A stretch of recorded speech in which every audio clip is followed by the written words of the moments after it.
Boy, oh boy, let me tell you, it's been a long time. So, this was a podcast that we started almost 2 months ago. I ended up getting married, traveling cross country, and I'll probably do a little bit of a podcast on that just to talk about the unique things I saw from a prepper standpoint. But that isn't why I started this intro to an intro. The problem is we were having issues last time I talked to Whiskey Hotel, and I really didn't like having all those issues and the audio quality coming out differently, and people's conversations were kind of hacked up. So my infinite wisdom of thought was, hey, let me just do what Scout does, go on Podbean, copy it there, I'll bring it back and I'll edit it up and clean it up. Well, in my infinite wisdom, I also forgot that he has a hard line of about 2 hours because that's the free 2 hours that you get to use Podbean until that disappears. And it automatically shuts off, doesn't give you a warning. So I had to edit the start, and I'm going to be editing the end with a little bit of information because this has been way too long, and I actually want to get back to doing this a lot more frequently and not have something this absurdly messed up. Now, I do want to talk to him again. They've had shooting competitions since then and everything else, and there's other shooting competitions.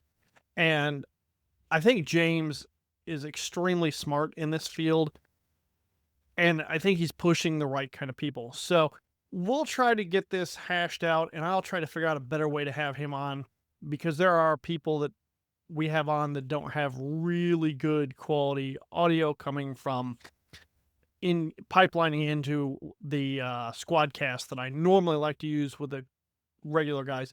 This goes with Patriot Man and some other guys too that I love to talk to. And we have great phone conversations that some of you guys would like to hear, but it's kind of hard to record. So, without any further ado, let me start the podcast. Also, P.S. I don't know how the audio is going to quite come out. It sounds a little bad on here, and I think it's because we drug it over. So, anyways, now we're going to start. Welcome, all you partisans, contras, and gentlemen, and probably one lady who go to the G Camp and now Camp Ponderosa. I am here tonight with Whiskey Hotel again, and we have two of the contestants as well. We have Geocomms and our good buddy Whiskey Mando. So, Mando, say hello. Good evening. Welcome back to the show. Geocomms. Hey guys, how you doing? And our head honcho on shooting and competition. Come on in and say hello, sir. Hey everybody, how you doing?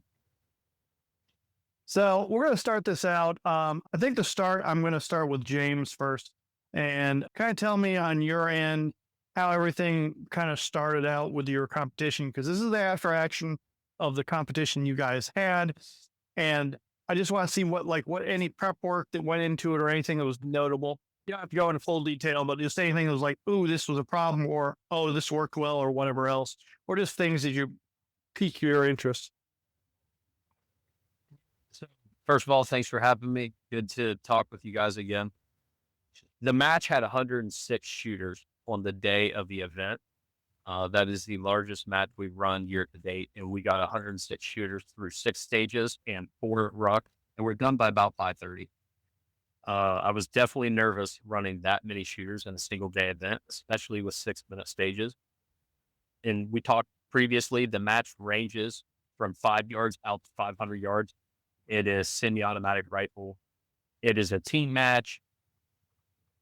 As far as things that worked well for us, we assembled a team of guys whose job was literally to just solve problems throughout the day. Whatever problem came our way, hey, we'd send a guy with a radio and a toolbox and just head in that direction to go fix whatever problem we were having. We wanted to have guys dedicated to be gear checkers, pack inspectors, different things like that. And we weren't able to achieve that just because we spent a day putting out fires, trying to keep event flow and map flow happening, which took away manpower from some of those other things we wanted to do. But all in all, I think it was an extremely successful event. I think it tested people on a wide range of skill sets of marksmanship.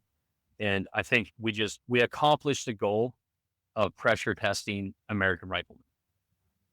I think you did a good job. We have tried not to talk about this. Obviously, Mando and I chit chat way too much as it is, even with his busy life. So I've heard a little bit about this, but I'm going to ask, I'm going to go with Geocomms first, and then I'll go with Mando. Geo, what was your prep setup for this? And do you feel like you were prepped sufficiently for this? It could have been prepped better, probably, but also some of that just comes with simply experience. Because with one of the rucks, which had Ranger bridges involved, I have never done one before. I thought I was going to be able to brute force it a little bit, and then we should have also taken our time with actually rigging some of the lines and other things just better. But that's something I did not practice. I honestly, without ever doing it before, I'm not sure how I would have practiced it.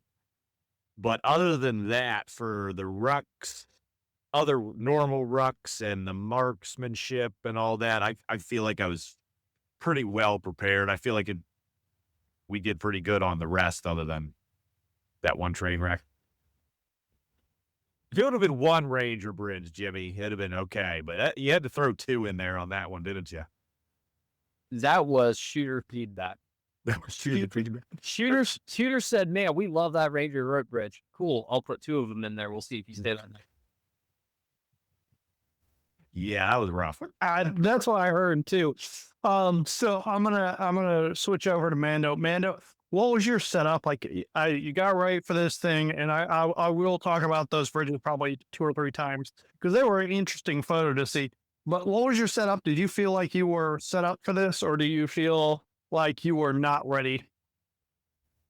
No, I was pretty much taken completely by surprise. I thought that I had a pretty good setup, but I wasn't prepared at all. I mean, I had not been training hard enough for one, like physical fitness wise, it completely smoked me. And I realized how far behind the curve I was. I am. I mean, I've been working on it since, but still. And then as far as my gear, I was way too heavy. And for the rifle, I thought the rifle setup was fantastic. So that coming from a competition background for the last 20 plus years, I mean, I feel like I had that on lockdown. But the physical plus the actual gear, I had too much stuff I didn't use, and then I was way overweight, and I don't know how some of the guys made weight plus all their other stuff in their pack and were moving as easily as they were. So it could just be a fitness thing for me, but definitely I've gone back to the drawing board on a lot of that, really trying to figure out how to slim down my kit because I was carrying about 60 pounds worth of stuff. So How much do you think your LBE was weighing? Because I know mine was somewhere around 15, 16 pounds. mine's right in there. I just picked it up earlier today and it was like empty weight, no water, no ammo. Solid 10 pounds on that. Rifle's Yeah. 10 pounds. Pack was 38.8. Weighed that like with the gear I knew I was going to have. The 25 pounds plus the ammo, water. I was pushing 60 pounds. I bet it was over 10 pounds. I'll get you a better weight guess on that. Okay. Right. So it sounds like the weight is still an issue, and that's something that I think even in my own personal gear, I'm always overweight. Everything got set up. You ran through over 100 people, which just blows my mind. And I like that you had people to go out and solve problems because that many people shooting at any range is on a square range. I mean, somebody's probably going to pop a hole through a roof at that point, which hopefully nobody did anything that crazy. But I'm sure targets and stuff like that got banged up and damaged too. So, James, tell us a little bit more about what was going on and the course of fire for them. So the first course of fire at all of our matches, we call it a mad dash. It actually got that nickname from the shooters. There was a couple of shooters that did an AAR on YouTube. The Action Shooting Show, they review a lot of like running gun style matches. Anyways, it's realistically EIC style stage, which Mando knows what I'm talking about on that. It's EIC style stage, but we switch the positions up. It's always changing, but it allows us to shoot 12 teams at once. Roughly every 15 minutes, we get 12 teams, so 24 shooters through a 30 round force of fire. And this also allows us, I wouldn't say shotgun start, but in a sense, we're shotgun starting our legs. As soon as those guys get done, our range complex is 190 acres, and we have ranges or STZs in multiple directions facing away from our main line. So we could then send those guys to other stages and start stacking them up. So your first stage, the mad dash, you had to do about a 50-yard run with your ruck, downgrade your ruck, aim at the target, load 5 rounds, engage an unknown distance target. It was about 250 yards. Load a second 5-round mag and engage that target again with another 5 rounds. So that's leg 1 of 3 legs of the first stage. Once that happens, the firing line gets locked and cleared. All weapons are confirmed safe. You left your ruck in place. On the buzzer, you hopped up from prone, ran down range 50 yards to the next line, which was a railroad tie with a 4x6 spacer with a 2x4 sitting on top of that. So you had about 3.5-inch gap to shoot through. Now this railroad tie had 2 railroad tie pieces cut and put underneath of it. So you are approximately 15 inches above the ground, trying to shoot through a 3.5-inch gap, rifle canted, at a 200-yard target. I blame geocomms. I did say to do off angle shooting, so that might have been a recommendation. That was a 5 load 5 also. It was 50 seconds again on this part time. Movement, loading, engaging, all of it 50 seconds. Again, lock and clear the line, had everybody hop to the other side of the barricade. That was not necessarily a safety thing. That was more or less, we didn't need people knocking over our barricade and we had to keep fixing it for the next leg. Had everybody hop to the other side, take a knee on the buzzer, ran down range 50 yards, loaded your 5th mag, which was 10 rounds, and you engage your target. Both of you engage the same target, 10 rounds each from a standing position. At this point, you're fairly winded. You're just trying to execute fundamentals of marksmanship with an elevated heart rate. I'm gonna ask Mando how he feels about that winded fundamentals. I mean, it doesn't bother me anymore. I've gotten to the point where I can do that short sprint style movement from the 2-gun stuff that I've been doing. I mean, of course I was breathing pretty good, but I've been doing this long enough that I can keep it together. And it was a little bit different than what I did when I shot combat EIC matches, and we were huffing, we were hauling, trying to get down so you could get as much time on the target as possible. And the first one was the worst one because you can only go at the pace of the people in front of you. But the last one, I finished, when I rewatched the video, I had 17 seconds left. So I didn't, it wasn't a problem, but you definitely have to maintain, you have to have that fundamental baseline, the fundamental basic of being able to shoot standing at distance and get them in the middle, and didn't get them all in the middle. It's a tough target. Yeah, I was aiming I was aiming center of mass on each of them, which was a mistake. Even though it was still getting on target, everything was low for a good bit of it. And that was just in the rush of everything. Put center dot on target, pull trigger was going through my head basically, when I should have been holding maybe half a minute. I should have been holding up around the neck area probably. Well, I mean, we've had drop compensations all figured out, and then we forgot to do it on the first stage of the day. And I think that's the point, right, Jimmy? Isn't that the point? You're like, hey, I'm making you work, but I'm also making you think. Yeah. You get to think about it all day. Yeah, 100%. I've said this several times. One of the problems with competitions is we tell the shooters what the distance is to the target. Well, combat's different in the sense that you have no clue what the distance is to the target, but you know what the target size is. It's a person. Unless you're in the ATF, it could be a dog. Yeah. Nowadays, drones, hopefully not anytime soon, but Why are you sticking that dangerous madness on here right now? We already have X blowing up with everybody on the drone thing. That'll be the next thing. They're just James is gonna have a thing like hide from the drone above your head and don't get spotted, and then shoot this target down here. There were drones flying overhead. I saw Oh, I'm sure they were taking videos, but yeah. there's some really good photos and videos out there of this whole thing too. The photography yeah, team, the photography Go ahead. team, photography team did an outstanding job. They really did. Yeah, the action shooting show did their AAR. I didn't get a chance to listen to it because it just came out a couple hours ago, Oh, okay. I was gonna say a few hours ago. And then I know we're planning on doing a more in-depth review of our videos once we get them together. So there's some good stuff out there from this one. There's not been as much in past years. I think this year is Mhm. going to be great.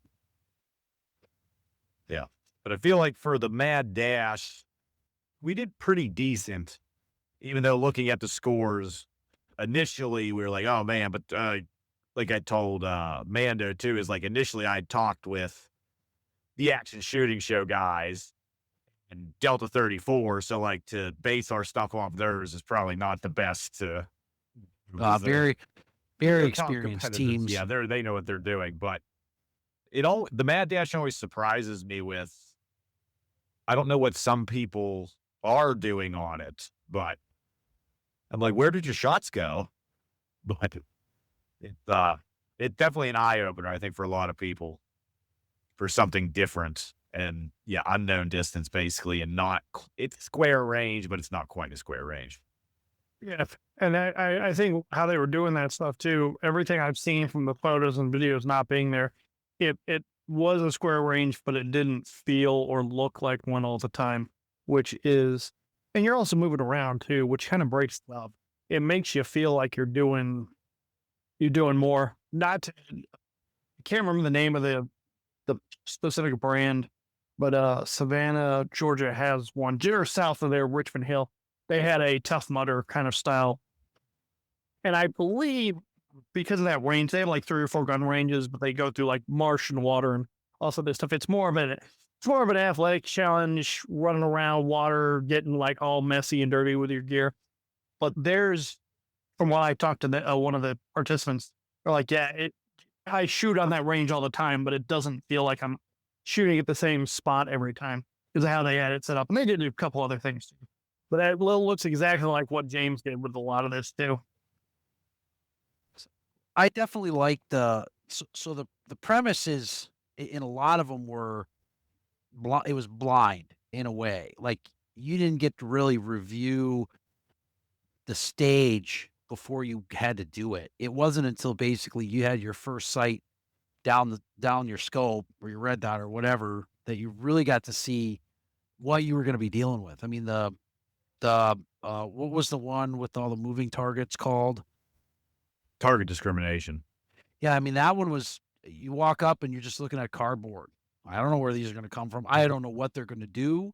I didn't get to watch the shooters in front of me so I can make a plan. It was just like all of a sudden that we're told the targets have these cardboard cutout guns. That's what you gotta know. And then after that, you go do it. And the one where it was the flip stage, which I know we'll talk about, it's kind of the same thing. You weren't supposed to be able to see the range and what the shooters were doing, even though that happened after us. You weren't supposed to be able to see that stuff until you got there.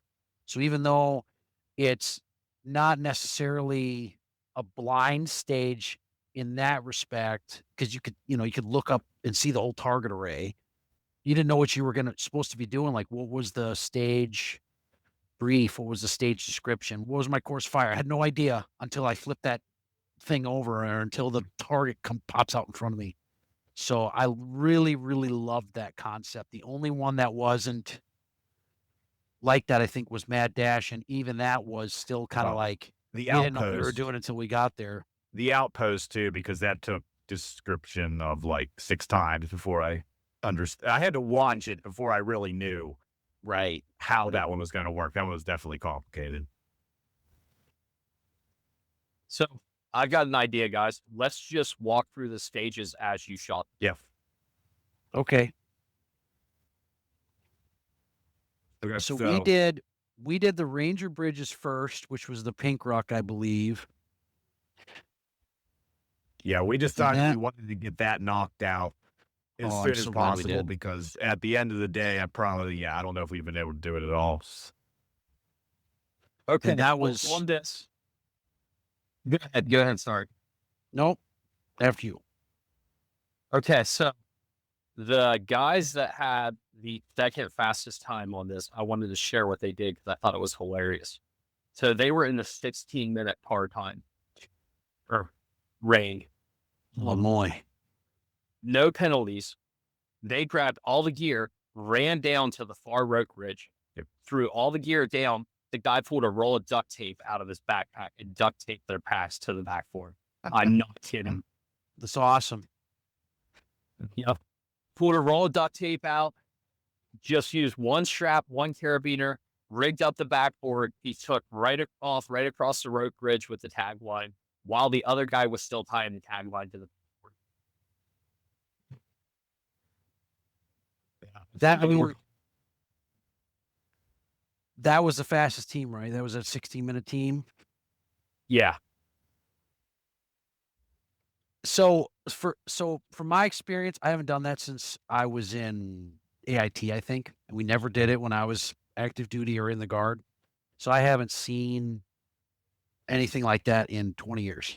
So coming into that, like, this seems like the best way to go about it. We kind of talked about it briefly. It really wasn't. So so because of this, I talked to my wife. I'm actually putting telephone poles in my backyard, and I'm gonna rig up a bridge, and I'm gonna put monkey bars up, and then it's gonna be like a jungle gym for my daughter, but also for me.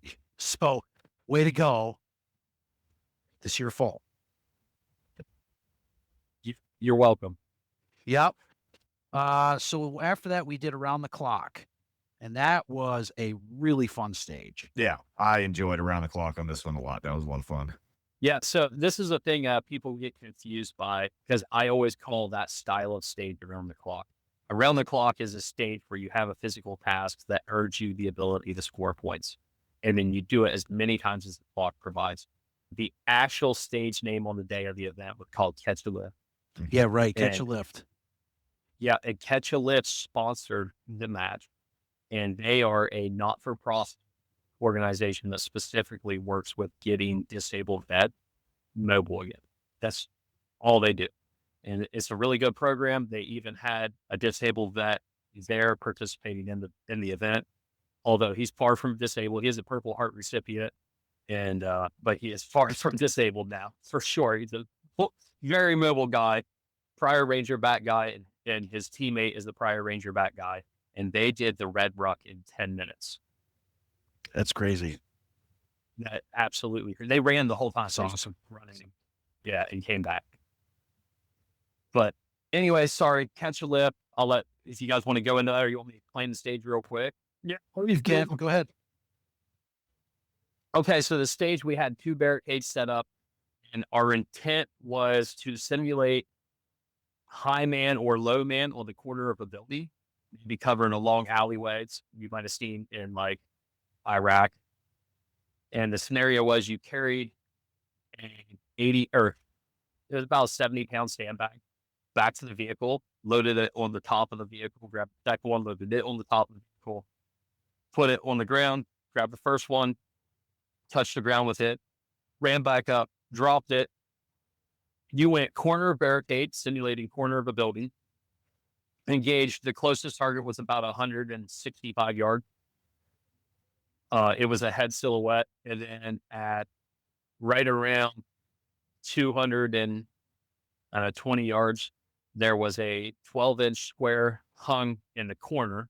And we like to use those targets because when you hang a 12-inch square in the corner like it's a diamond, it makes it 18 inches corner to corner. And then there was another one of those right around 300 yards. So it was hit to move on. We didn't care who got to hit. You had to use corner of the barricade. We're trying to get you to use cover here. You were welcome to use the barricade for support. First target, second target, third target. Then start back at the first target again, the second target, and then the third target. Then put your weapons on the ground because they're loaded now. Leave them pointed down range. Run around, grab that sandbag, run back to the buggy, throw it on top, grab the second one, throw it on top, put it on the ground, grab the first one, touch the ground with it, go back up. And this time you had to switch to your non-dominant side. And you just same target engagement, and you just switch between dominant and non-dominant every other rep until the 6 minutes timed out. It's a long 6 minutes. Yeah, but when it was over, it was like, darn, I really wish I had another, Yeah. a little more, because we're doing pretty good. I think We- on this particular one, when you watch the video, I should have just started shooting because I range estimated them, and I was within basically 20 or 30 yards of what he said.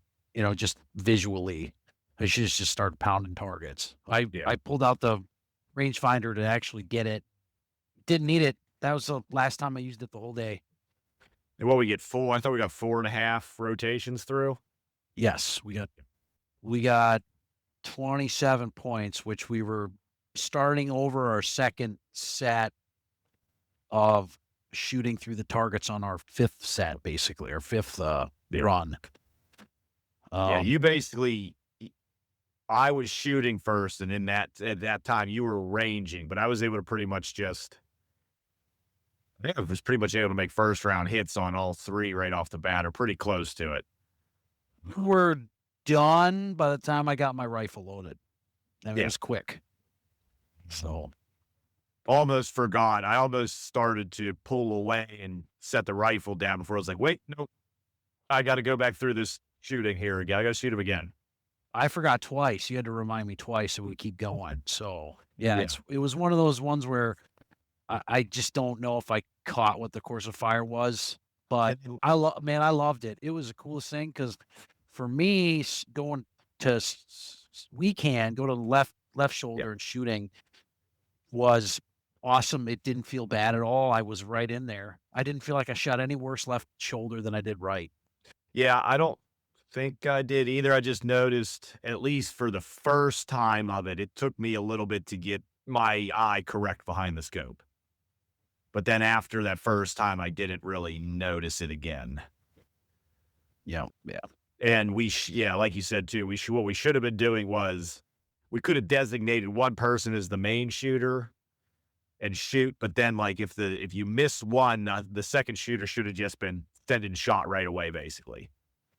Yeah, like hunt and cover, which I think Yeah. was our intent, but you kind of get into the I'm breathing heavy, I'm just trying to get lined up and take the shot, and you kind of forgot. I would say so just talking about, and this will kind of come into play a little more later on.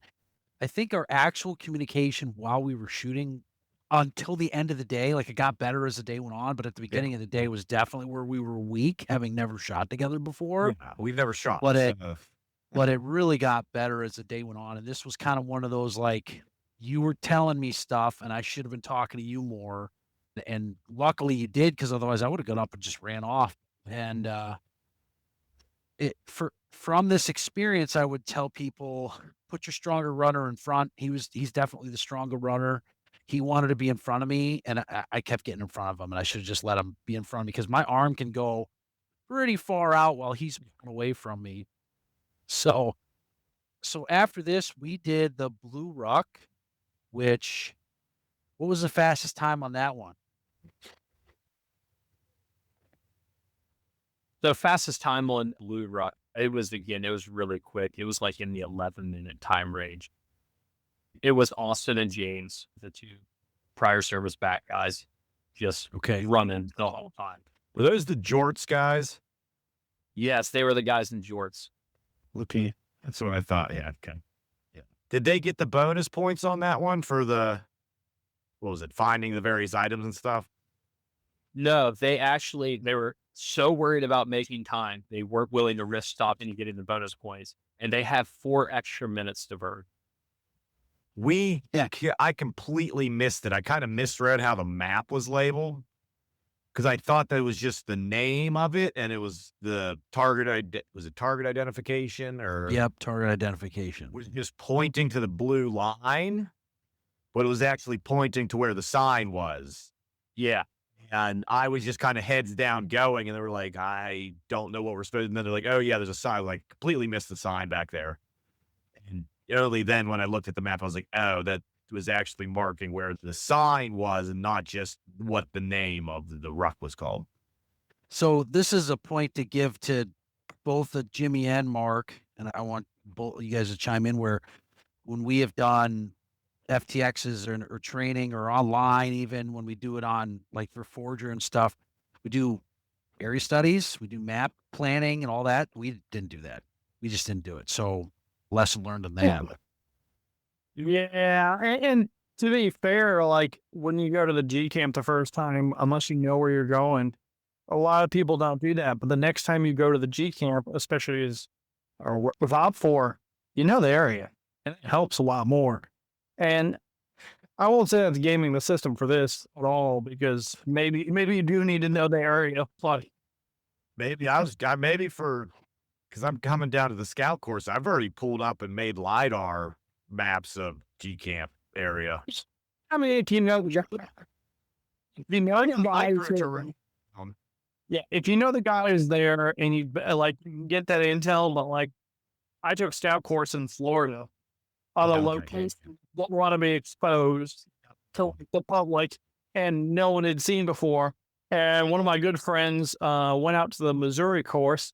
I still don't know where they did the Missouri one. I've got a ballpark region, but finding. So yeah, so that's a good point, James. Do you ever publish like a map beforehand? Because I didn't look into I obviously wasn't participating, so I didn't get an email or anything like that saying, "Hey, we're doing this on this day" or whatever else.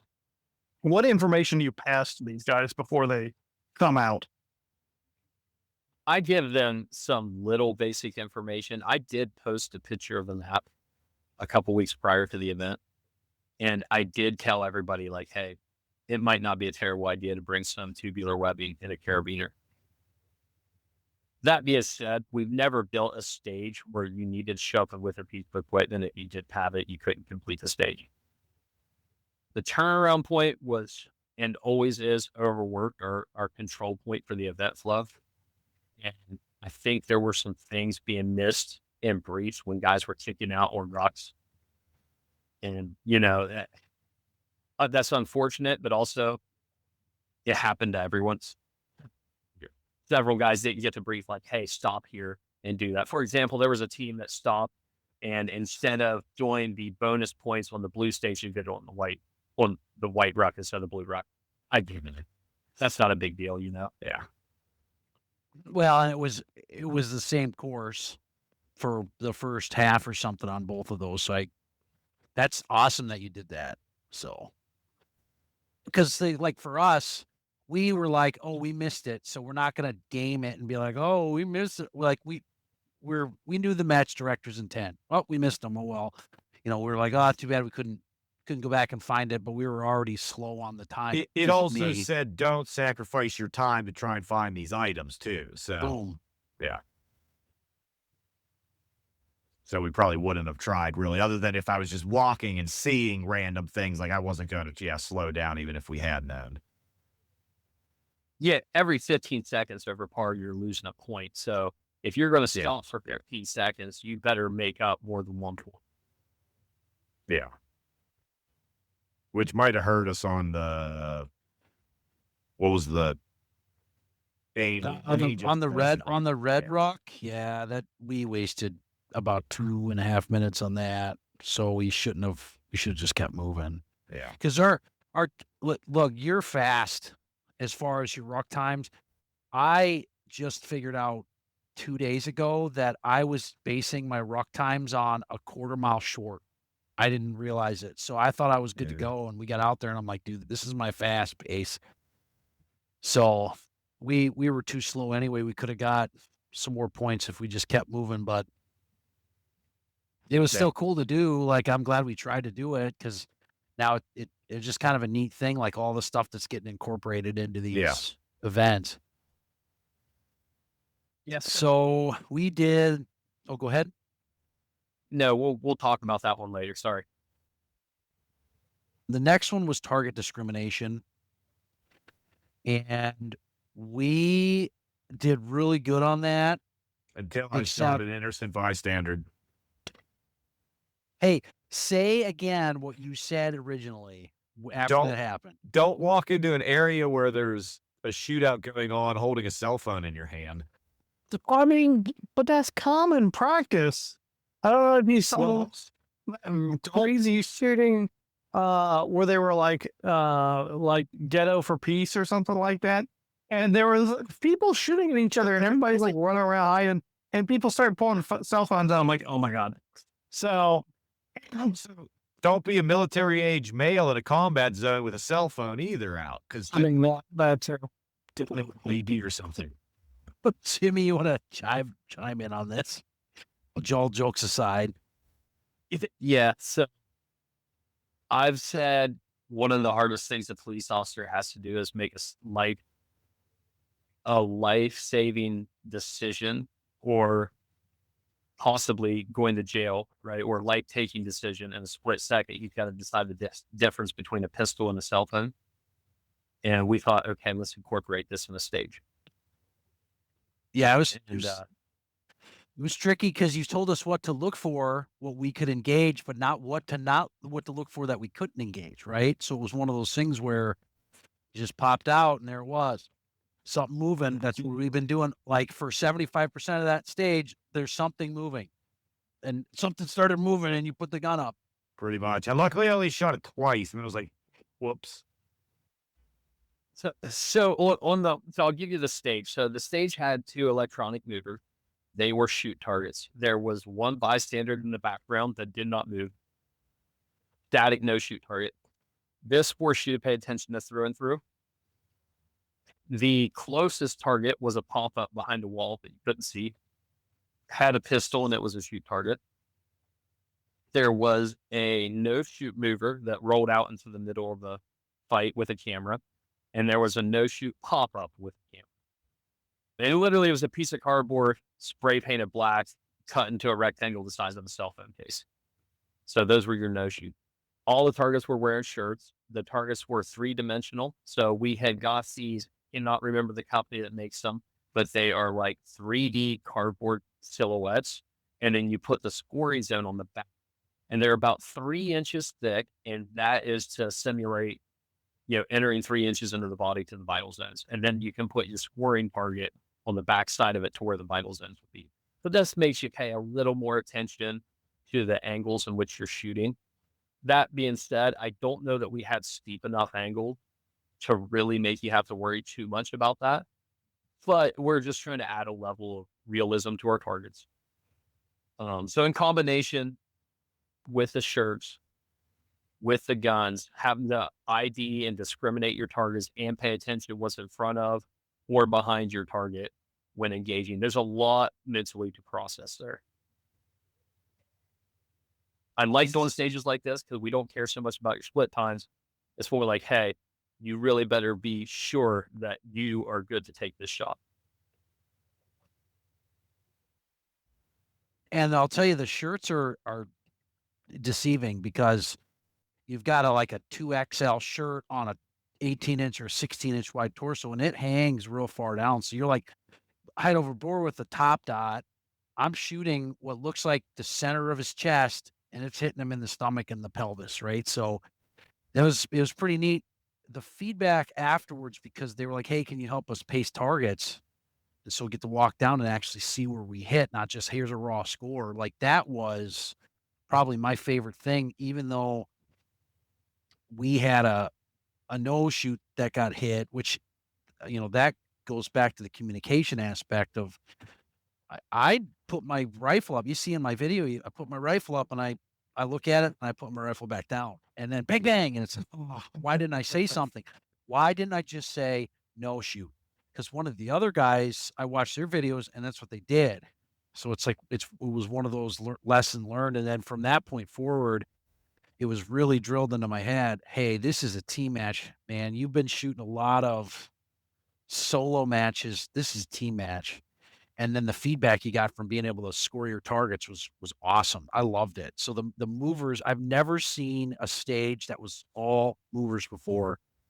And the fact that you had the ROs standing there doing that all day long was like just hats off to those guys because they're pulling strings to make stuff go back and forth. And, then they're running around pasting all day. I loved it. Great stage. That was our most efficient stage. Those ROs were hard workers. They did a really good job. They really did. Interesting data point about the stage. Your eyes are drawn towards the thing you're looking for, which is that gun. And those cardboard guns had tons of holes through them. So it wasn't just that people were forgetting height over board. It's that they were shooting at the thing they were looking and focusing on. Yep, I believe that. And again, these are all these are all concurrent stages, and by that I mean there's 2 setups, right? So he's got 2 teams going at the same time. Because if you only could run that stage 1 team at a time all day long, that would be we would have been there till dark. It would have been terrible. So the fact that was everything the whole day. There was 2+ teams running on everything. It was awesome. I thought it was the coolest thing. And the fact that you had that squad of guys up at the checkpoint, keeping people moving. It was fantastic. So I really liked that one. G, you got anything to add? No, that one was a lot of fun. Definitely. I still don't know if it was just the shirts that were causing me to shoot or hit lower, or if it was height over bore. Like I can't remember well enough on exactly where I was aiming on the targets. I would suggest that it was a combination because I Probably. know that I've got 3 different aiming points on my red dot based on how close the target is. And that close-up guy, I should have been holding much higher regardless. And the far guy was a center hold. And so I think for me, it was kind of both. So I would suggest that it was Probably. that for you too. Jimmy, do you have any feedback on that particular aspect? I think subconsciously the thing that caused a lot of people to hit low is that we had put those guns a little lower on the target. Okay. Right. So that's what you said previously. So that makes sense. And it was driving your eyes down. So if you factor in driving your eyes down, it was a big loose baggy shirt in combo with height over board. You're just taller stacking one problem on top of another. Yeah, that makes sense. I mean, that's something in a bunch of the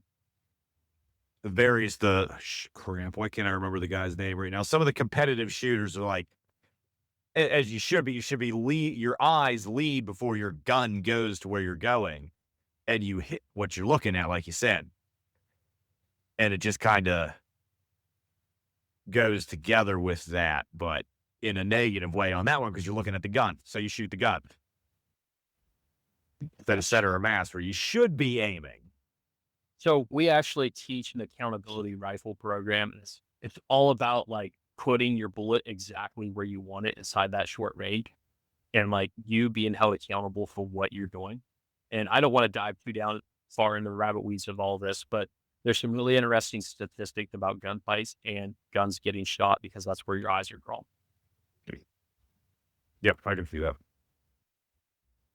Putting lessons in there where they didn't necessarily have to be. I appreciate that a whole lot.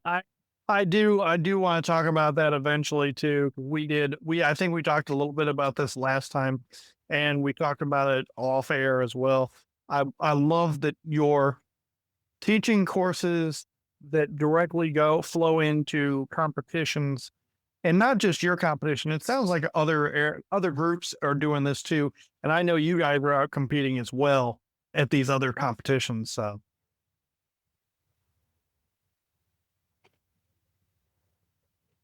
Yeah, it's fun. All right. It's fun having a match where we can test those skills. It really is.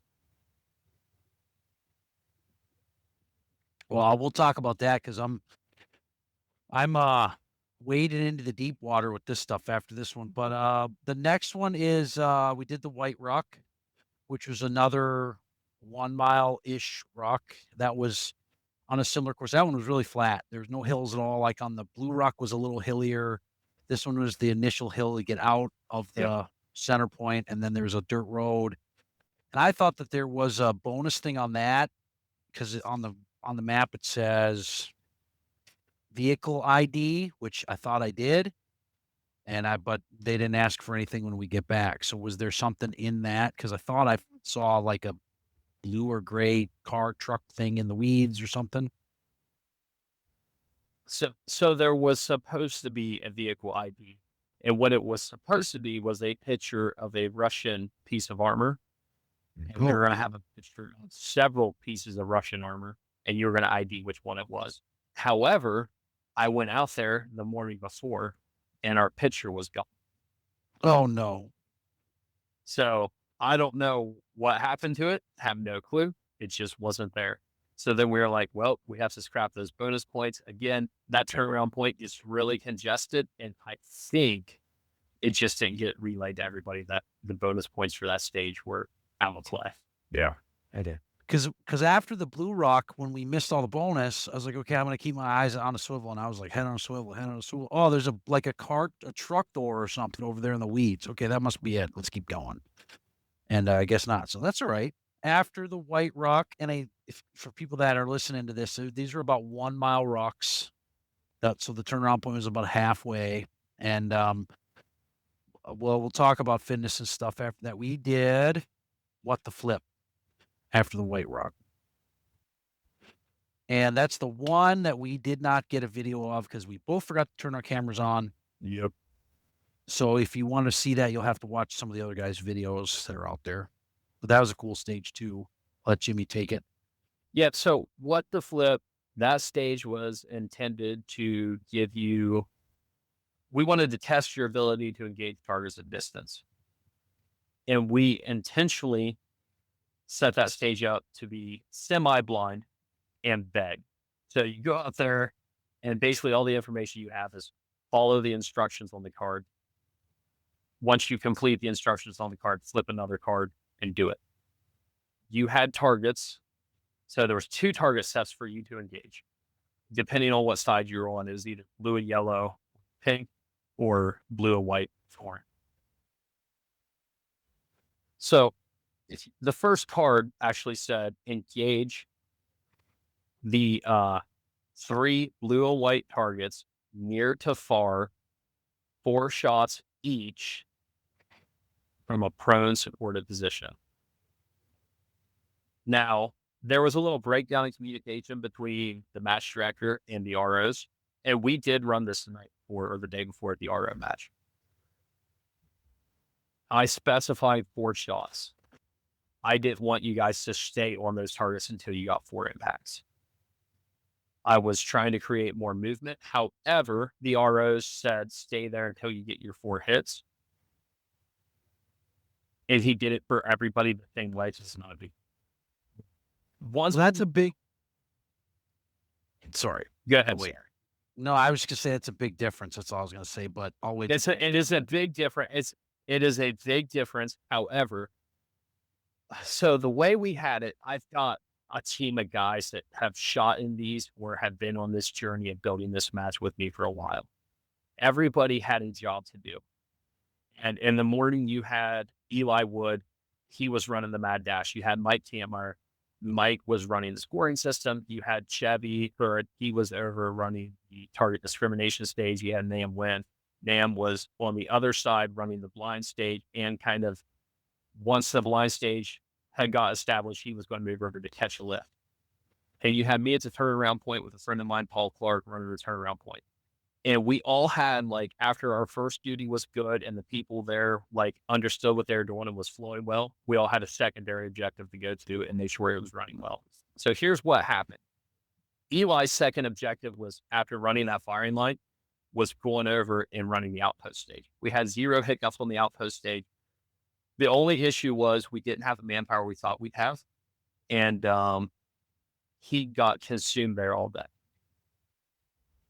Mike was the guy running the scoring system for the Mad Dash. After the Mad Dash was complete, he was going to flex over to what the flip and make sure the first few iteration ran smoothly. The issue was he still had to score everybody's targets and get scores recorded. So what the flip started without him. And by the time he made it over there, he said, well, how many teams have you run through like this? And they said, well, like 6. And he was like, well, now we run everybody that way. Not a big deal. Really appreciate those guys coming out and helping us for sure. Absolutely not bashing them. And the fact that they ran it the same way for everybody makes it completely equitable. That's the flexibility of having experienced ROs, experienced match directors, and senior leadership guys that, yeah, I mean, that's exactly the right answer.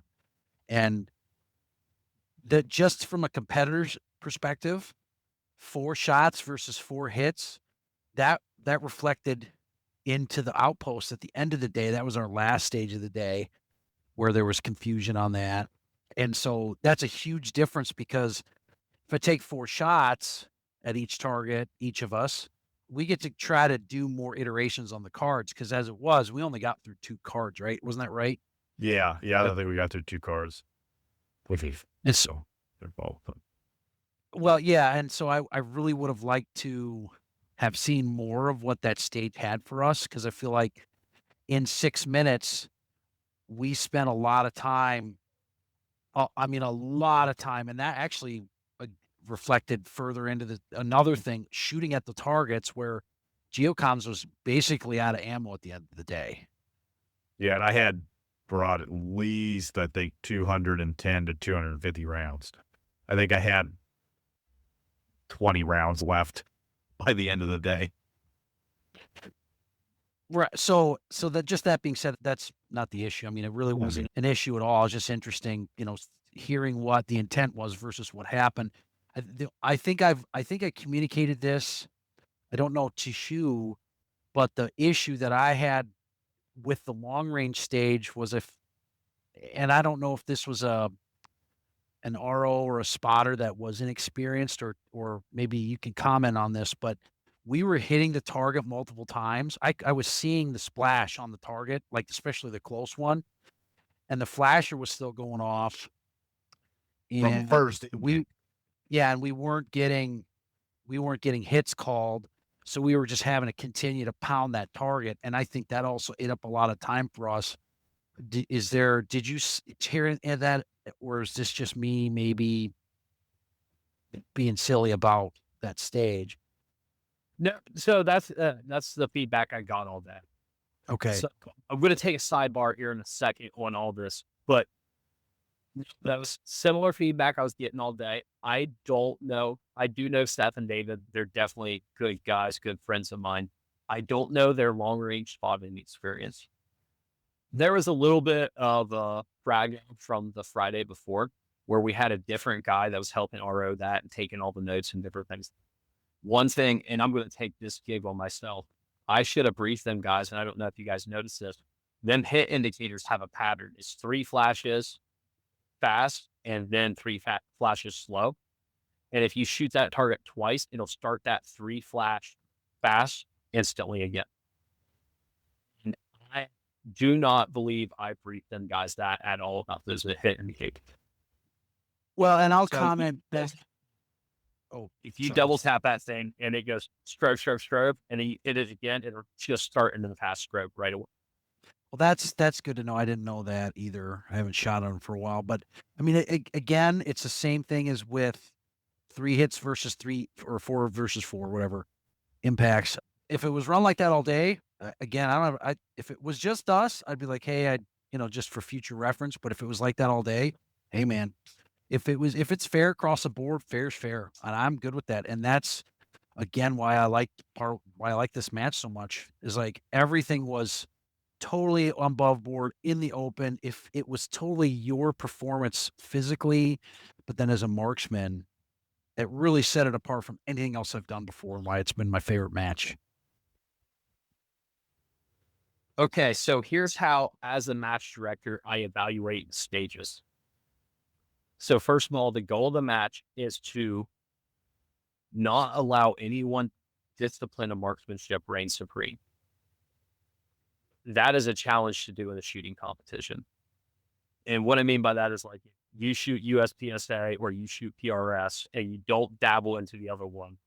I don't want you to be able to show up with that one skill set and, completely own the competition. I want you to have a wide range of rifle marksman skill sets. So I look at the difference in scores and how I see the value of a stage. So a lot of people, here's an example. Let's say you have 100 shots in the stage, right? Everybody shoots 94 to 100 on that stage. Well, to me, in my opinion, that stage value is only 6 points. That's the difference between the lowest and the best. You could have a completely different stage is only worth 30 points and say that the gap was 4 points to, I don't know, 20. Well, now you got the value of that stage is 16 points.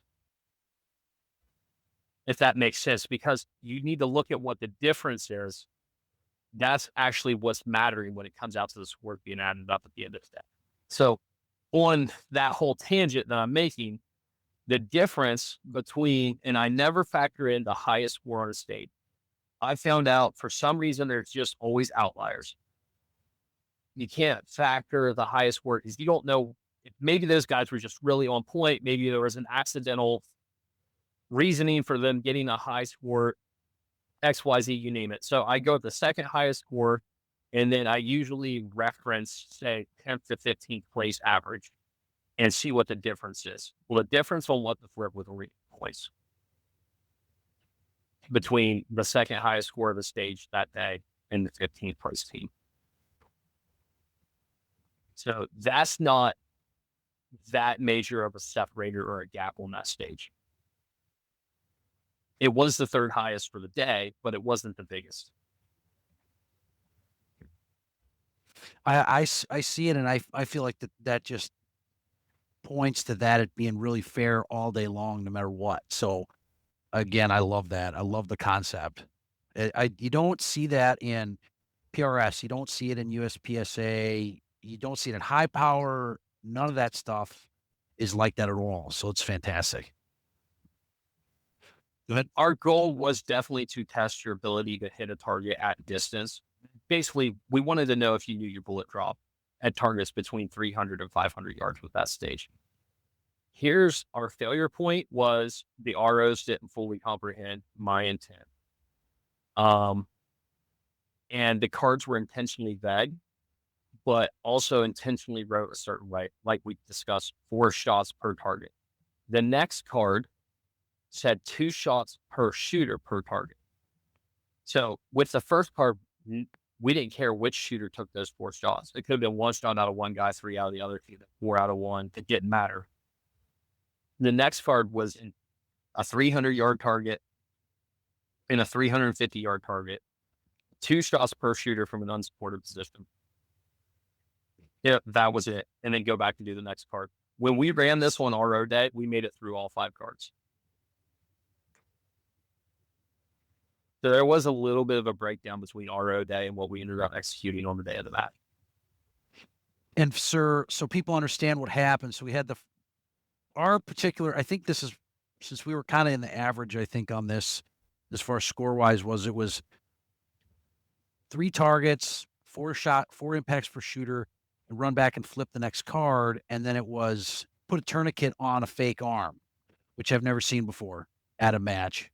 It was the coolest thing. There's like a water tube running, and then it ran down into a PVC pipe that had a sleeve on it. And then inside that was a piece of like a pool noodle, and the water was dripping. And so you had to put the tourniquet on and stop the water flow so that the pool noodle would quit dripping. And then that was considered that you had stopped the bleed. And then you could carry out what the shooting part of the card was. And that was where I really would have liked, because there was other props on the table I would have liked to have, like, just seen what fiddled around with and stuff. So the shooting part of it was one thing, but the other tasks you had to complete. And I had my tourniquet was like twisted up. So I was like, hey, I might need your help. And I'm like trying to get this thing working. And he was like, what help do you need? And I like got the final turn on it and we go running back. So it was one of those things where at that point, again, from earlier, I feel like the team comms had gotten better. So just to kind of give people an idea what different kind of tasks we were doing. So like first stage was we're run the sandbags back and forth and put them on a car. And second stage, we're watching targets move back and forth. And now we're having to do some other secondary task while we're running back and forth and trying to shoot and focus on that and think about all that. So it's really a mental challenge. Yeah, so that's actually a blood loss simulator we built, and what we did is we got the inside of a 5-gallon bucket numbered. It's full of water. The tubing goes through a fake limb. It is on the outside of the limb up high because you should put a tourniquet up high and tight. So if you want to actually stop that blood flow, you need to get high on that limb to stop the blood flow, and then it goes down inside the pipe and out. You were supposed to be briefed, hey, don't forget high and tight. I don't know if that got passed along or not, but it's a way for us to actually have a measurable metric on whether you actually put a tourniquet on properly, and then we can award you points based off of that also. So you got bonus points based off how much blood was left in that bucket. Oh, cool. Okay. Nice. Yep. We did that pretty well. I feel like we did that well, and I really liked that simulator. Was a point I was going to make. I'm gonna have to Gee, you bring got anything? I'm gonna have to bring that up with Teddy, by the way, because that's a really good concept, and that's also something Yeah. else we like. We have the training limbs out there for TCCC, and if you go by Scout's store, they're sitting in there, and they have that stuff out there. But this sounds like something that a group of people who are training themselves could probably reverse engineer at home and present to other people in a limited format, which is a really good concept. And nobody ever tightens down a tourniquet ever until you have to, and you don't realize how much work that is. Oh yeah. I'll say one thing with like reading the cards. It always, same thing with like Ridge Racer and all the signs. It really makes me question my reading comprehension skills with how many times I reread the thing. I'm like, am I understanding this? It seems like it takes forever, but I don't think it does. Well, I had the same experience. I was like, what do we have to do? What? Oh, I got to read it again? Okay. And then we run up and shoot some orange targets or something. Go watch it on, well, we didn't film that one, but watch that on camera. And then you're really questioning your reading. So it's like, holy crap, why is this taking me so long to read 5 words? Well, and so at this point of the day, we were getting ready to do our last ruck, I think. So, but before, any final comments on that before we move on? I just remember with that one, for some reason, I think it was, so the second card we flipped over, whatever target was the closest, for some reason, we were struggling with hitting that target. And I'm still not really quite sure why. Especially when we cleared the other ones on the first flip card fairly easily. And then that one just didn't want to get hit. I don't know why we weren't making our hits. I was unsupported. I was sitting, I think. I think some of it was just unsupported positional shooting. I was struggling with more. I tried it kneeling first, and then I ended up sitting down, and then we finally started tagging it. But any comment, Jimmy, from Jimmy? So that target was a 12-inch circle, I believe. And the target just 40 yards further behind it was a C zone. So that's 12 by 18 and a little more forgiving on the elevation hold. Yeah. And I think it was my unsupported sitting, shooting while also being out of breath was part of the problem there. I need to work on my positional shooting. It's stuff I need to work on. I know that. Yeah, we've really liked to include some unsupported shooting, especially at distance in this match. And, unsupported with your brain and your wheels turning and your elevated heart rate. And it's only, a 4 MOA target at that. Yeah. Well, something I'll say from setting up in my own house, some like run and gun courses is everybody always likes to go prone and use a bipod. when you're out in the wood, if you go prone and try and use a bipod, you're going to be staring 5 feet into bushes and nothing. Like it's almost a rare shooting position in the woods that you'd be able to use. Usually you're trying to support off tree limbs, trees, sitting, kneeling, rice paddy prone. Yeah.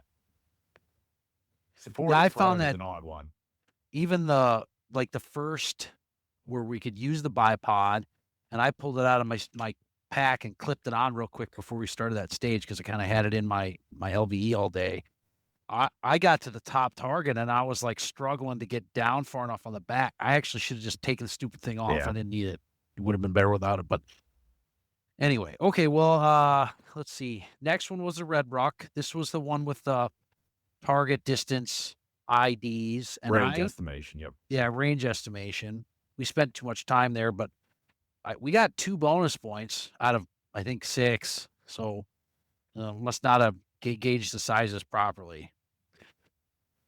Yeah, so I did a reverse milling formula on those targets and scaled them down for 50 yards, put the board exactly at 50 yards, tested it with multiple optics, reticles, and shooters to make sure our numbers were close.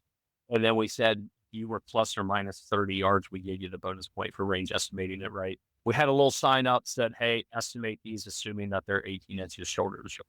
Yep. Yep, and I think I just tried putting my rifle on G's shoulder and guessing with my wobble and everything, and I should have just maybe laid down or something, put my pack. We actually should have skipped that because Yeah. like our rucks were pretty consistent and would have been, and this cost us like 2 or 3 minutes. But anyway, another good ruck, and then we went to Overwatch, which was by far my favorite stage. Yep. Moving Overwatch. Yep. The blind stage. Yep. So again, every blind stage has always been a staple of the Team Ruck match. Okay. This was actually Moisha. Moisha owns Midwest Photo, and he was a sponsor of the event. Anyways, this was his idea to help us be more efficient. Man, it worked out really well. He was like, well, what if you had like 2 areas that you engaged from, with 2 separate target arrays, and you just had everybody shift, and you could run them at the same time? Because historically, what we'd do is we'd have different divisions shoot one area and other divisions shoot another at blind stage. There was always confusion on like who's supposed to be shooting what stage, where people were supposed to be going, but then also it consumed a lot more targets as well. I'd set up 8 blind targets for the scale builder division. I'd set up 8 blind targets for the comp division. This was all around more efficient for us in a better system. Every 8.5 minutes, we were getting 3 teams done, and we were getting 3 teams 8.5 minutes on the clock. So nobody complained. Hey, it's a more efficient system, but it also gives the shooters more time on the clock.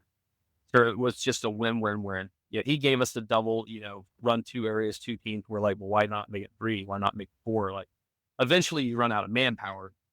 But what we had was 3 areas set up. You had 2 minutes and 50 seconds in each area to find, range, and engage 3 silhouette targets, head silhouette targets.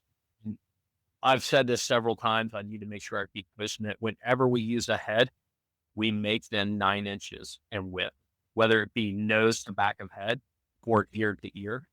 And that's just so you can stick with ranging with a BBC style reticle, whether it be an ACOG or whatever. You just use half your reticle. And that was actually a tech taught to us for range estimation with reticles when I was in the military. But anyways, there was 3 heads in each area. There was 3 areas, Alpha, Bravo, Charlie. Alpha was in the woods, and there was a lot of underbrush, so you had to get over top of it to see. Bravo was behind a gravel pile in the middle of the field. And, the concept was you needed to be using cover on that. I don't know that communicated to everyone, but it's all right if it didn't, as long as it didn't get communicated to everybody equally. Does that make sense? Nobody got penalized for not using cover. I should say it now. And then the Charlie area was all the way over on the right underneath the carport with some like tables and different things flipped up on end to use cover and cover concealment and rest to shoot off of. Each of them had their own areas. They had a left and right limit for you to work in, and they had a left and right limit marked downrange of where your targets would be. That was not a problem. The ROs did a really good job telling us where our limits were, and they did a really good job kind of telling us where we were supposed to be. We used cover in all 3 positions, and actually it made sense because, like, there was trees that had, like, Y splits in them, so you just put the rifle in there, right? And then, like, getting in the gravel pit was like, "Oh, this is probably the most comfortable position I've been all day because you, like, dig your elbows in and get down." So, this one was my favorite stage. We did the best on this. We were 4 points behind the lead team, and we had 2 of the best scores, we were told, at the point we shot that day. I'll let you take it from there. Yeah, so we started out in the wooded part, and that one we struggled with a little more, and it made me think we weren't going to do good on that stage. But Mando got, did you get 1 or 2 of the targets in that one?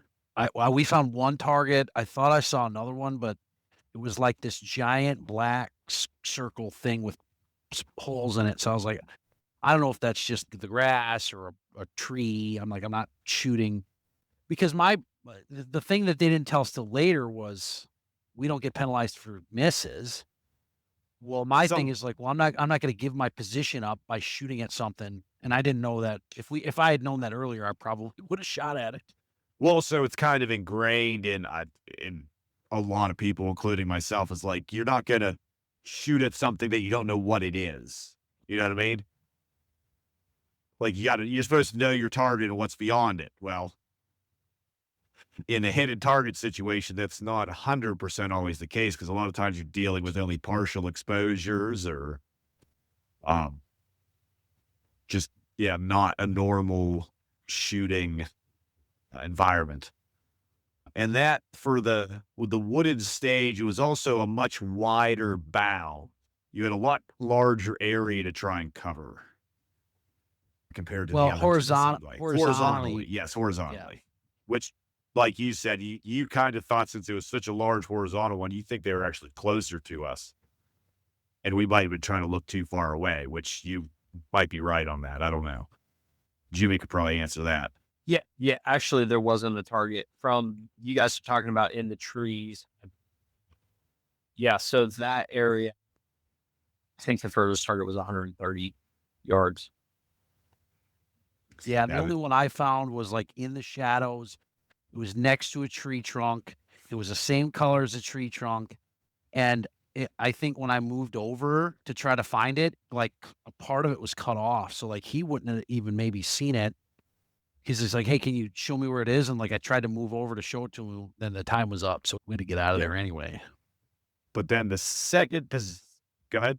So that target was actually hanging in front of the tree, but from one position I protruded from the tree. It made itself a tree cancer, if you will. But maybe if you were on the other limit, it looked like it was just completely in front of the tree and very hard to see. And a gray target on the hanging on the front of the tree is really hard to see. Yeah. There's been a couple of people I see make comments about they were wondering if if targets should be painted throughout the day if they started out as camo or not. Did you notice that scores like later in the day after the targets were shot were higher than earlier in the day, or was it still just kind of the second highest score for the day was shot on the very first iteration? Okay. Yeah. So that kind of answers that question on. Yeah, the light didn't matter. The number of shots didn't matter. It was skill. Yeah. Skill more so. Now, that said, historically, we take birdshot and we shoot all the paint off the targets. I think there was a little bit of a time crunch. I didn't set this stage up, actually. A couple of the guys, Nam and Mike, went out there, set the stage up. And then it was fun for me because Chevy and I got to go out there and test it.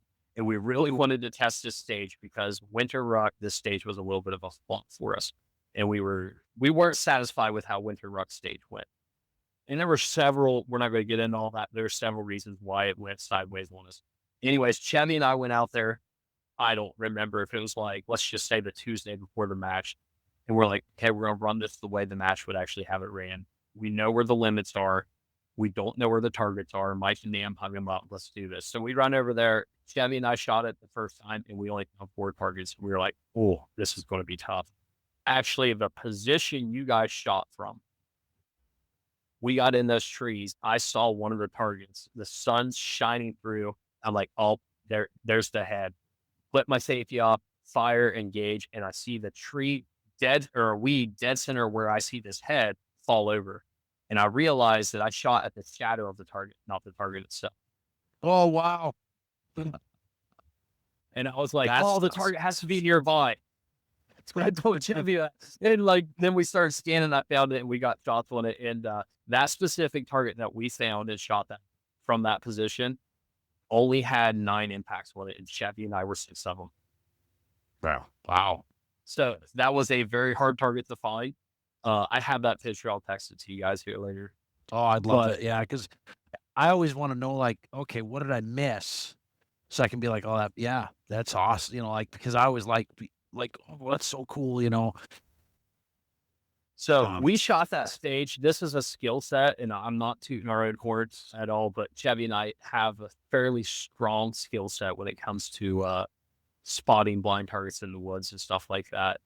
We've shot different matches with this, and I used to shoot a lot at the Radio Sniper Challenge, and they always did a stage that way. And I'm proud to say every time I shot their blind stages, I found all their targets. So anyways, when Chevy and I found 4, we were like, oh man, this is going to be really tough. Well, one of the issues that had happened was the guys had bent some weeds over. I think they set it up on like, say, Friday. We're shooting it on Tuesday. All the weeds just sprung back up. So some of them were completely blocked. So I want to think Wednesday or Thursday, Mike and I went out there and I told Mike which ones I found. And we just cleared the brush on the ones where the weeds had been completely blocked over. So I can confirm Wednesday, every target was visible from every position. Wasn't necessarily findable, but it was visible. Yeah, so then we moved to the gravel pile after the wooded one. And so something with this one too is you had to have your ruck on you. Now it was your With you. We- You have it with you. you to move it. Now it was your choice on if you took it off or if you kept it on, but you still had to move it with you between stages. Mando, I think you took yours off, correct? It was either on my one shoulder or I carried it by the handle and I had Okay. my rifle up and the ruck in my hand. And I'm like, can I put my ruck down? He's like, yep. Anywhere? Yep. I just fucking chucked it next to me. I was like, fine. Whereas I elected to just keep mine on. And so I kept my ruck on and I knew this was going to be a potential issue because I was also wearing a helmet. And if you try and go prone or get behind a scope with a ruck and a helmet on, it interferes with getting a sight picture pretty heavily. And I think this is actually so I didn't use my scope all that much in this stage. I was using the top dot because I was able to see through the top dot fairly easily. So I wasn't scanning with my scope. I was just using my eyes, and then you were looking through. Did you pulled the binocular out, right? Yep. That was awesome. Yeah, the Worked out really 8X, well. the 8X binocular were great for you. And then any of the targets I saw that you didn't, I had my IR light laser combo has a full power vis laser on it. I was able to laze targets I saw that he couldn't see. And then he was able to see where the laser was and make his impacts. Yep. So that's actually a interesting use case for a full power vis laser. If it wasn't a full power one, you wouldn't be able to see it. Yeah, you couldn't see mine. We tried it and you couldn't see it at all. So it wasn't any useful. But yeah, the second one went really well. You found one right away and pointed it out. And then you actually needed to do something with your rifle. And I ended up engaging it first. And then I found the other 2. And I we don't think just you smashed. loaded. Yeah. I didn't put the mag in right away. Right. We just smashed those targets, man. It was like, We're No, done we- in like a minute and a half or so, or Yeah, 2 minutes. it was less. it was super fast. The nice thing about that one was we didn't have as much left and right to look through, but we had a lot of up to look through. But that actually wasn't so bad because you're kind of going right to left, near to far, and I'm just spotting these, and you were too, spotting these kind of weird looking things. And it was like, well, those aren't trees, those aren't weeds. And one of them was like, oh, think there's something. I was just a stump, and we then got through that one really fast, and the RO even said so. So that was cool. That was the guy with the cowboy hat. Yeah. And then we moved to Cowboy hat, Chris, he's a buddy of ours. He's from the Carolinas, and he did a team ruck in cowboy boots last year. what a beast. And so then we moved to Charlie position, which was under the covered thing, like a little covered garage thing. And that one was even faster. Like we got that one. The RO said we were like the second team that found all of them that day, and we were the fastest. We really hammered that one. And that Viz laser came in handy. Yeah. I got two of those. And there was super easy to spot like tree formations that I was able to call positions off of. And I was like, hey, I called a position and he's like, all right, we'll shoot it and I'll find it. And I shot it and then he could see it swinging and then he would pound it. And that was the only one I think where we had a little trouble. And I think maybe it was the angle and the wind had come in, which was I was going to mention about, well, we'll talk about on the outpost. Was there some wind that would coming in? So we were getting a little bit of left and right because those are skinny targets. Yeah, those targets are only 9 inches wide. It's like a head and a though kind of combo together, which you all did get to see the cutout of the targets prior to the stage, correct? Yeah, I think he did show us. Yeah, I must have not been paying attention, so I don't think I saw it. There was supposed to be a little cardboard cutout of each of the silhouettes that said, "Hey, you guys are looking for this," Yes. but steel. So that was our favorite. We were about 91% of the lead team. Again, we got Or 39 of. Yep. Possible 54, and leader was 43 was the lead team. Average on that stage, I figured out, was 33 point. Top 10. This is the top 10 average was 33, so we did really good on that one. Yeah, I was happy with that one. Yeah, that's a good score. Yes, a really good score. I loved it. That was actually the other thing that I was really looking forward to on this match was doing the blind stage because I really wanted to test if I still had some of the skills from when I was an infantry scout. I feel like I did pretty good. Obviously, I'd like to do better, but now I know kind of what this type of match stuff entails. I feel like I can get better. So, but yeah, for that stage, I think monoculars or binoculars and then full power Viz lasers for the win. And then, all right, so to wrap, we do allow tracers at the winter. Nice. Well, you have no idea what I have picked up this year. So, so to wrap it up, because we're getting on about a little over an hour here. The last one was Overwatch, which was the Outpost. Was the Outpost, which was the bunker stage. This was the craziest stage I've ever done in my life. Craziest.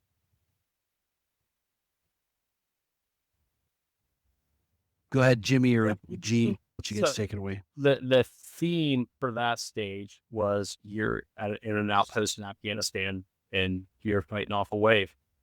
Originally, we wanted you to start mass casualty producing weapons system and work your way down. For the factor of redundancy, one team had to start with the Mark 12 instead of the 240. But the stage went like this. We had a mock mortar system. You ran back, handed a mortar to your teammate. You dropped the mortar. You ran up. You engaged a technical that had two 12-inch crates side by side in front of the engine block of the technical with 240. Once you got the impact on that, you ran back. You dropped another mortar. Your teammate ran up, and he engaged that same technical with the 240. Run back, drop a mortar. You had an area target, which was three 12-inch crates at 220 yards that you were going to engage with a light support weapon. It was a super safety with a 15-round mag in it. All you needed was one impact on the area target. Run back to the mortar, drop a mortar round from the LSW. Your teammate engages it. The third weapon was a Mark 12 dialed for 400 yards. You are correct. There was in and out, left to right wind all day. Yep. We were having scenarios where one team would run up there and engage and have to completely miss off the right edge, and then the next team would run up there maybe 30 seconds later, and the wind completely died out on them. And it was just cutting in and out, going up the valley all. Yep. Yep. And then the final thing after dropping your last mortar, both you guys using the Mark 12, was throwing grenades into a scoring ring and then engaging a 15-yard target, roughly 15-yard target, which was to simulate engaging the targets that you threw the grenades. So 15-yard target, the area target at about 220, and then you engage their Mark 12 target or the 400-yard target with your personal rifles. So constant work mass had to be producing weapon system all the way down to your individual rifle. Yeah, and it was the thing that I was confused when I walked up was I thought we had to switch bays. So I thought we were going from one bay to the next, and then the other team was going to rotate around. I didn't realize that it was two identical bays set up, which you should have, because that was the theme of the whole match. But it was because of that single 240 in the middle. I'm like, oh my gosh, what is going on here? And it was nothing like that. It was much simpler, and it definitely got your heart rate up running back and forth. So I shot the 240 first because I've shot them. That's what I carried for a while. Worked on a lot of machine guns. G has not. I was like, dude, they were letting whoever was the second guy run the belt off. So I think I hit it in 3 shots, and he got the rest of the 24 round belt. He got 21. And the smile on his face, Cheshire cat, like my patches from ear to ear, man. Nobody's mad when they get to shoot a 240. Nobody. So that was an interesting stage. It was definitely confusing again, like the flip, because I thought it was 2 hits, not 2 shots. So, and then we also thought we only had 5 rounds in the mags, and we had 15. And so it was like I took 3 shots and we left. Well, that was on the Mark 18, I think, correct? Was it? I thought it was only 5 rounds, or was it 15? No, Mark 12, we go ahead. The Mark 12 was 5 rounds. The LSW Mark were 15 round mags. Well, I thought we gave them That's what I thought. 2 15-round mags. I thought we gave them each a 15. So Yeah, that was so you. correct. That was so you both, if you needed it, you had 30 rounds out of the LSW. Ah, okay. Well, anyway, he hit with the Mark 12. I did not. So it actually that's where that wind thing was coming in. Was I had 3 misses and he had 1 hit out of 2 shots. So it was definitely coming, and it was coming straight down the valley, but it was fishtailing, and like I figured it out while we were up there. But then the other targets were big. How big were those squares? Were they 18s or were they bigger? For the Mark 12, the 400-yard target. No, all of them, like the truck and Okay, so the we call it the truck grassy was, knoll. yeah, the truck was 2 12-inch plates side by side to simulate an engine block. Oh, okay. Okay. The plates at the grassy knoll, they were 12-inch plates, but I put them in an infilade target engagement for anybody that went to machine gun theory school. And it was just designed to be an area target that you could aim center of or low and to the right, depending on how you wanted to do your machine gun engagement or automatic rifle engagement. And then it was an 18. It was a full size E-type, actually, up there at 400. Okay. Yeah, I mean, just crazy, Steve. Just running around, having to remember all these little things, 4 different weapon systems, a mortar, grenades. It was nuts. It was cool. It was really cool. There's videos out there. We'll get ours up. Definitely some mistakes. I really made some mistakes, but that was our last stage of the day, and I know the fatigue was setting in. I know it was. It was pretty good when I get into the gun and get into the system and feel like things are going good, but like instructions coming from ROs were obviously clear. I mean, listen to the videos, they're telling me, but brain just was not processing. Audible exclusion's a real thing. G, what do you got? Did you like that one? I mean, yeah, it was a fun stage. Yeah, never got to shoot a full auto before, so that was my first time with a full auto. Hell yeah. And super safety. I'm planning to get one of those because that was pretty fun too. No, it was a fun stage. It's just, yeah, there's a lot of stuff going on. I just sit there and watch, I think, 2 iterations of somebody else run it before I was like, okay, I think I get it. And another one where we could have slowed down. We had a lot of time left. They were like, "Hey, you got to do this." We're like, "No, I think we're done. Like we just shot. Our mags are empty." So Yeah. pretty neat. Yeah, I think overall, it was the most. It was the match was more different than anything else I've done, but it was more fun than anything else I've done. And the fact that I was thinking, man, I'd sure like to shoot some more. But by the time we got to the end of the day with everything that we did, and I think some guys said they were clocking 10 miles. I was really happy to be done with only six shooting stages and everything else that we did because the experience by itself was the coolest thing. It was just so cool. Yeah, I had several guys wearing GPS, and I had a couple turn in a little over 10 miles, and a few guys turn in right around 9.5. Yeah. So that's a lot of movement in a day. It really. Well, and that comes from the movement in the stages, but also every time we did a stage, you had to go back to the center point and check in. Hey, we just did this. All right, we're gonna move you to here. So it wasn't, and the nice thing was we had like a break, you call it break area that was right next to it. So you could come back. We needed water, even though it was only 75. Had to have water. There's no way I could have carried enough water on me on that day. I don't know. I would have been taking my Grail to the stream like after every stage and filling all my water up because I never would have made it. So that was super nice. Safety's a thing. Yeah, absolutely. We implemented that break area for the first time, and I liked having it to where we could find the shooters really easy. We could push them if we needed to. We didn't have to hunt down for shooters and vehicles. So I liked having the parking area blocked off in the other field. I don't know what, probably 400 yards away. Yeah, it wasn't bad though. Well, at the end of the day, it sucked because I was cramping up pretty serious. Other than that, it was fine. Not that I have much to invest in this. It's been a great conversation of me shutting the hell up and listening to you guys actually talk about something. I will point out if the water dehydration is that bad right now, for all you shooters out there who don't go out to these things, think of how much water you need to go walk around in the woods and not have to fight with your kit. It's a little thing that I think we've talked about a couple times on this podcast. I've written some articles on it. Water is probably more important than the ammo and the rifles that we carry just in pure survival alone. And people tend to forget it because it's the cool guy.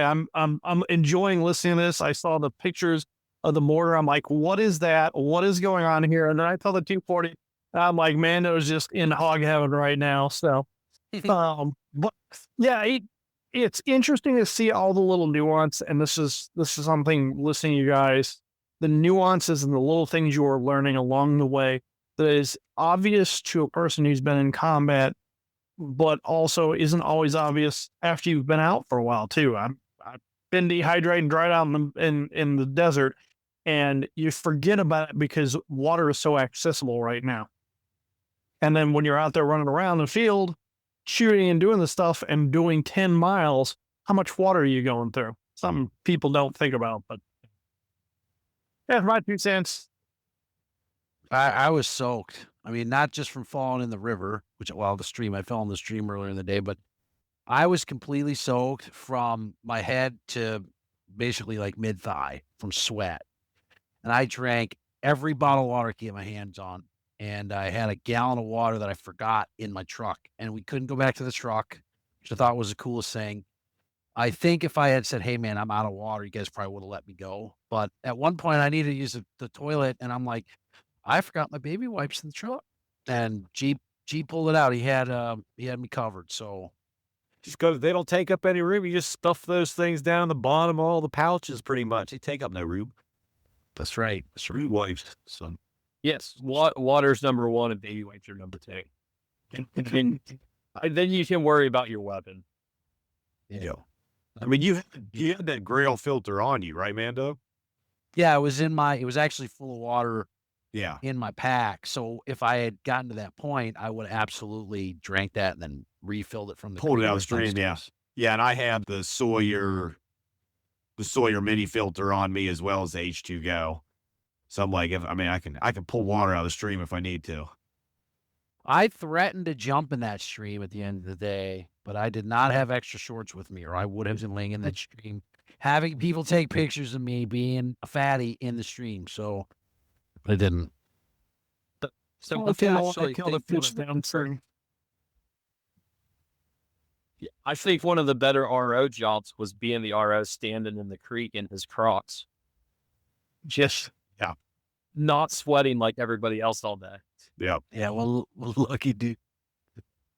So I'll real quick, my lessons learned, fitness was the biggest thing. When I did G called me an autist. I did this. I went down and I figured out what stages were mostly fitness or which were marksmanship.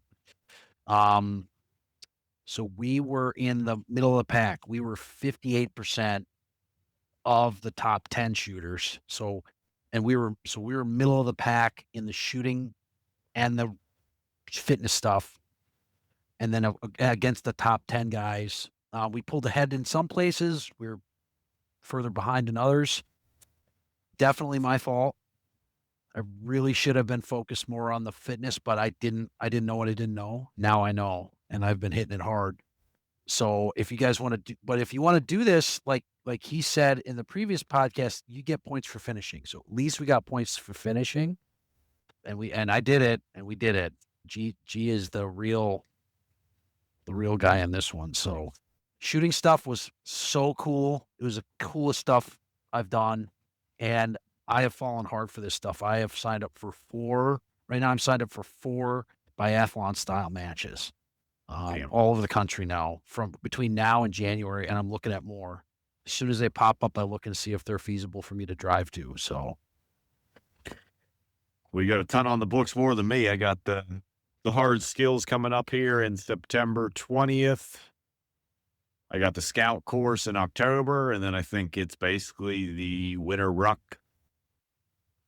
End of January, beginning of February, somewhere in there. There should hopefully be a Ridge Racer beginning of October-ish too.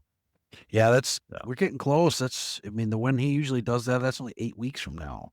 So we got to find it. Hopefully he posts that soon. But yeah, I'm going to Oklahoma. I'm going Badger Trekker end of this month. Oklahoma in November. Ridge Racer, back to the Whiskey Hotel. And I've looked at a bunch of other ones. The one I was looking at, I had the ability to do is like a 22-hour drive down in southern Texas. I'm like, no, that's all right. I'll pass on that. Easy, that's Well, now that's 2-day trip down, and it's 1 day if you really put it. now it sounds like we got the 4-man team ruck coming up in later next year. That can be interesting. That's going to be a beta test match. So we're going to only guys that have shot the match before, we're going to invite them out. We're going to have 4-man team ruck match, and we're going to beta test the concept. How does that work? So is it everybody on the team has to have shot a ruck match before, or is it just one of the guys on the team? Just 1 or 2 of the guys on the team. That way we have somebody that knows how the ruck match flows, because we're going to have teams run the turnaround point for themselves. Okay. So you'll just go with another team and you'll peer RO each other. We won't do a blind stage or anything like that. Okay. Yeah, but that sounds like it's going to be a lot of fun. I look forward to seeing more details as it come out. It's part of the reason why I also want to work towards getting the super safety here and an LSW set up too. But yeah, we're not going to restrict anything. We're not going to make any requirements yet. We were just curious how swirly we could get with this match. That's why we're putting those polls out there and seeing what. I mean, I would like to see something like that, or even if you guys then need like more, because I think with the guys I'm talking to who are local to me right now, that we would have potentially two LSW type weapons. So like we could potentially loan one then. If you were just doing, because I think you guys had talked about where you just have lowers or other LSWs that you could like loan out to the teams. Yeah, absolutely. And I'm working an angle on my side with a bunch of different folks. I know we have till April, so I'm trying to get it done early to do some prop bolt guns Nice. for one of the stages. So that'll be cool. But Jimmy, you got anything? Yeah, else? let me shout out. I got some. Let me do a shout out real quick before I forget. September 20th, we're doing Hard Skills Day. If you're interested in this style of shooting, we're going to have 4 match directors on ground. You'll have Whiskey Hotel. You'll have the Action Shooting Share doing a sprinter style match. Ridge Racer, Delta 34 will be there with a mini Ridge Racer. And Hood's Handgun Training will be doing a combat pistol match. His combat pistol matches are very similar to my rifle matches, but the concept is like primary failure, and you're working your secondary while primary strapped to you. So when you shoot his combat pistol match, you actually have to have a rifle slung when you hold that. Anyways, those 4 matches will be happening, as well as some training. There'll be rifle training, pistol training. Aridus Industries will be there with shotguns, with Simtac, and Wartac Systems will be doing extreme close quarter gunfighting. This is all happening at one facility. You got to get to hit what things you're training or testing yourself in throughout the day, and it's just going to be 10 hours of shooting and training. It's going to be a really, really good event. It's 100. Oh, and it'll be September 20th. If you're looking for it on Practice Score, you have to search events, not matches. I have it in the link in my bio on Instagram. If you have any questions or about gear or equipment or anything like that, just reach out. It's going to be a really good day in training. If you need to borrow anything, reach out. I've got plenty of stuff that people can borrow as well. Now that we're off that little plug, I've got some interesting data here from the match. So first, second, and third place team, the one thing that I noticed from them versus the next, let's just say 7 teams below them, they all had the opportunity to train together prior to the event. So they either actively compete as teammates in different shooting disciplines, or they had been going to training events together, or both, or all 3 of those things. So I think that gave them a leg up. You know, Mike and Corbin train together and compete together all the time. Ford and Dixon train and compete together all the time.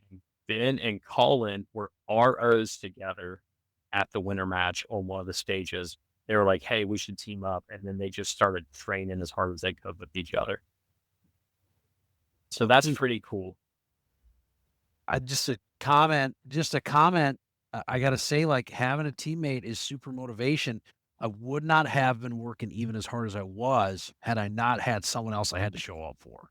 It's a big deal. Yeah. Well, and so the part that I thought was interesting about this is I think it drove home the communication pieces. You know, we always hear shoot, move, and communicate. Well, the fact that these 6 guys specifically were putting themselves in environments where they could communicate more, I think really helped. I agree. Us being far apart is definitely a disadvantage. So maybe something that. For brevity, I'm just going to say right now, you should hear a giant car wreck sound and things derailing like normally. I alluded this issue earlier at the start of my intro to an intro, and I really would have liked to have James come on here. Things didn't work out, and I will have him come on here sometime and chit chat about it. One of the things that we talked about over the phone after this whole debacle and going, what just happened, was what weapons did really well. And I think that's something important to him and to a lot of us who are shooters. And realistically, that's something we should be asking in general. What's working on the competition side, but also is working, because they're putting unique patterns in there. You don't take a short, stubby AR-15 to a large field environment any more than you take a super long, heavy barreled AR-15 inside of a CQB environment either, if you can help it. I'm not saying it won't happen. It's just one of those things preferentially. And there was a lot of min-maxing going on and everything else. And these guys are always trying to get the best they can out of their weapons for competition. And sometimes people game too much for that. And I think that's where James does a really good job at trying to keep the gaming down to a bare minimum while inciting people to think and modify their kit and make things better. James said that there was no real winner when it came to how the weapons were built. Specifically, there wasn't anything that just made one stand out better. I would venture to say, and I believe he even said, it came from the people who were shooting a lot. I know Mando had talked about his athleticism and how he's holding geocoms back at times, personally and probably in this podcast, because it's been over a month and a half of me being gone and everything else, and then coming home and not doing stuff. So I wanted those who were interested to know, like, that's James' opinion. It really wasn't the rifle. And specifically, everybody was having 14.5 to whatever length barrels. And it wasn't a heavy barrel that did better or outperformed or didn't perform. And there wasn't anything specifically on the optics that he could point out. A lot of people are using different optics for these competitions too. And you'll see photos. And I think we'll probably, as long as he doesn't hate me for not taking so much time to do this, I'd love to have him back and have a competition or conversation about his competition. He was alluding to some winter matches that are probably going on right now. It is probably cold as hell where he is, and it isn't down here currently. I had traveled to a whole bunch of places I worked, and I knew it was getting cooler, and I'd picked our wedding date and our traveling for that specific kind of environment because my wife is from Florida and I enjoy the cold, but she is not a person who absolutely loves it. That said, I just wanted to reiterate what James said about the weapons. I'm going to have all these guys back on as soon as I can, and we'll probably have a longer conversation, and I'll probably break it up into a couple components this way, remembering the 2-hour break. I'll set it up, and then I can come back in here and merge it all together. We probably could have talked for 2 hours on one subject alone, and honestly, half of this I don't have any input because I wasn't there. And it's good to hear geocomms. It's good to hear Wisco Mando going on about the stuff they've experienced. And to be fair, they're in a better environment to go shooting than I am. I am currently not in the best environment just because of my work area being in a more urban environment. You just can't do these things. It's like recently I saw, I think Havoc 2-1 posted him shooting in a gas mask. And that's something that I've done before too. And it's annoying, it's a pain in the ass, but if you're going to own a gas mask, you need to know how to shoot it in it. But are you going to go to Fudland, put on your gas mask, and take shots and have everybody spurging out? Probably not. So this is something that I'd like to talk to him more and have that conversation with and deep dive more. But the realistic part is I've talked to a couple other people that I do want to have on the podcast, and we haven't for various reasons, and my traveling and bad scheduling, and that's on my end. I'm sometimes terrible at scheduling and just don't get motivated, and I want to write more articles, do this, and get my headspace right, and then eventually move out of here. As much as I do love Florida, I love the people in Florida, and there's some of the best people I know are in Florida. Angry American, Chris Weatherman, Pete LaRabatucci. If you haven't read their books, they're phenomenal people, and they're good authors, and I think that's something I'll miss, but you'll know as a person what environment you want to be in, and that may require you traveling a bit. And I also would say, while you're thinking about this, maybe if you're younger gentlemen and stuff like that, travel to some of these competitions, see what you can see on the way, maybe come a day earlier or something like that, and see the environment. Maybe you want to move. Maybe Wisconsin's a better place for you. Maybe you like it a little colder. It's not always about jobs. Sometimes it is. When the jobs are prevalent, you can go anywhere. When the jobs aren't, you can't. and I know that all too well. So we'll see how things go. Anyways, I'm sorry that this didn't get done earlier. I'm sorry that this didn't get very sorry to James for not having this out earlier, which I'm sure he's probably fairly annoyed at this point. Wedding was great. 3 weeks on the road, and then I get back and I'm trying to recover from that also financially, which is fun. Anyways, there's a ton more. I'm going to try to hit up some more of the podcasting about the books that I started, and I think I want to finish those books out for a baseline and start on a progress of training stuff kind of like what they're doing with the weapons. Let's go into some stuff maybe with comms and things like that. I also want to bring up Historian's class if you are interested in HF and how not to die from HF. He's got a class coming up. They're talking about doing one in November. That's what the plan was. We need more people to go to it to have it go. And if not, it's going to be pushed to March. So if you're on the fence, November, the weather in North Carolina is pretty nice for doing radio stuff, especially if you're older and you don't like running around in the heat. So anyways, thank you guys for listening. Sorry for the long delay, and hopefully I can catch up a little bit to where Teddy is going with his podcast every 2 days. Have a good night. Keep your shovel sharp, and don't be a loot drop.